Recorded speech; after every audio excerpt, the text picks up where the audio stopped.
Assalamualaikum warahmatullahi wabarakatuh. Salam sejahtera bagi kita semua. Perkenalkan terlebih dahulu, nama saya Dela Oktavia, biasa dipanggil dengan Bu Dela. Saya adalah pengampu mata pelajaran Tata Artistik kelas 11 Produksi Siaran dan Program Televisi. Nah, langsung saja di pertemuan pertama ini kita akan mempelajari mengenai kompetensi dasar 3.1 dan juga 4.1. Oke, langsung saja ke materi. Nah, 3.1 ini memahami dasar-dasar tata artistik dan juga mempresentasikan dasar-dasar tata artistik. Penata artistik. Apa sih yang dimaksud dengan penata artistik ini? Penata artistik televisi adalah bagian dari kru televisi yang tentu berkaitan dengan art televisi. Nah, di beberapa stasiun TV, tata artistik masuk ke dalam departemen artistik atau art department. Jadi, penata artistik ini merupakan kru bagian dari kru televisi yang berkaitan dengan art televisi gitu ya, yang intinya semua itu dalam artian gimana caranya memperindah gitu. Nah, yang selanjutnya adalah kru dekorasi. Kru dekorasi ini merupakan kru yang bertugas menghias atau memperindah suatu benda dan bangunan ataupun objek lainnya supaya sesuai dengan kondisi yang diharapkan. Misalkan dari naskah, penulis naskah dan juga sutradara menginginkan saya membuat sebuah drama televisi yang letaknya, yang tepatnya nanti ada di sebuah rumah.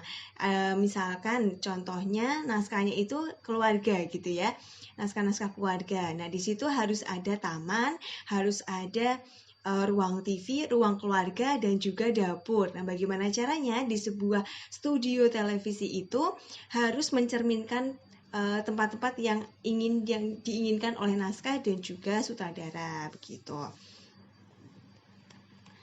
Kita lanjut ke unit properti. Nah, properti itu berbeda dengan yang digunakan untuk menyusun dekorasi. Perlu diingat ya, properti dan juga dekorasi itu sangatlah berbeda. Kalau dekorasi ini adalah hasil dari segala properti yang sudah dibentuk. Kalau propertinya itu adalah bahannya, misalkan membuat sebuah bangunan-bangunan seperti candi, kita membutuhkan sebuah styrofoam besar. Nah, styrofoam ini yang dimaksud oleh properti. Nah, dekorasinya apa? Ya, candinya itu yang mencerminkan bentuk candi itu sebuah dekorasi gitu ya. Paham ya sampai sini? Kita lanjut. Unit tata rias dan busana. Unit tata rias dan busana ini biasa disebut dengan trennya ya, make up and wardrobe. Nah, MUA, makeup artist. Jadi makeup artist ini nggak cuma bisa membuat sebuah orang itu cantik, nggak cuma itu, tapi bisa dengan makeup karakter, badut misalkan, atau makeup karakter tua. Nah, muka-muka seperti kita, misalkan yang umurnya cuma baru 18 tahun ke atas, atau mungkin baru 20 tahunan ke atas, bisa dirias segimana caranya menjadi umur 50 tahun misalkan, atau umur 60 sampai 70 tahun. Yang itu kita kan susah ya, misalkan susah nih cari tokoh yang sudah sepuh tapi harus memerankan benar-benar, kita harus menghafal naskah, kita kan susah. Nah, gimana caranya? Ya sudah, kita ambil teman-teman kita yang umurnya sepantaran, terus kita make up karakter gitu. Nanti lebih jelasnya make up ada di materi setelahnya gitu ya. Nah, kru ini yang mengatur segala keperluan tentang riasan atau make up dan busana yang digunakan oleh pemeran. Kalau make up sudah jelas. Nah, kalau busana atau wardrobe-nya, misalkan wardrobe-nya si badut atau wardrobe-nya presenter kan berbeda. Kalau presenter tuh lebih rapi gitu ya, harus pakai blazer, jas. Nah, kalau yang si badut ini yang ceria gitu ya, harus ada pentolan-pentolannya merah di pipi segala macam gitu. Oke, kita lanjut.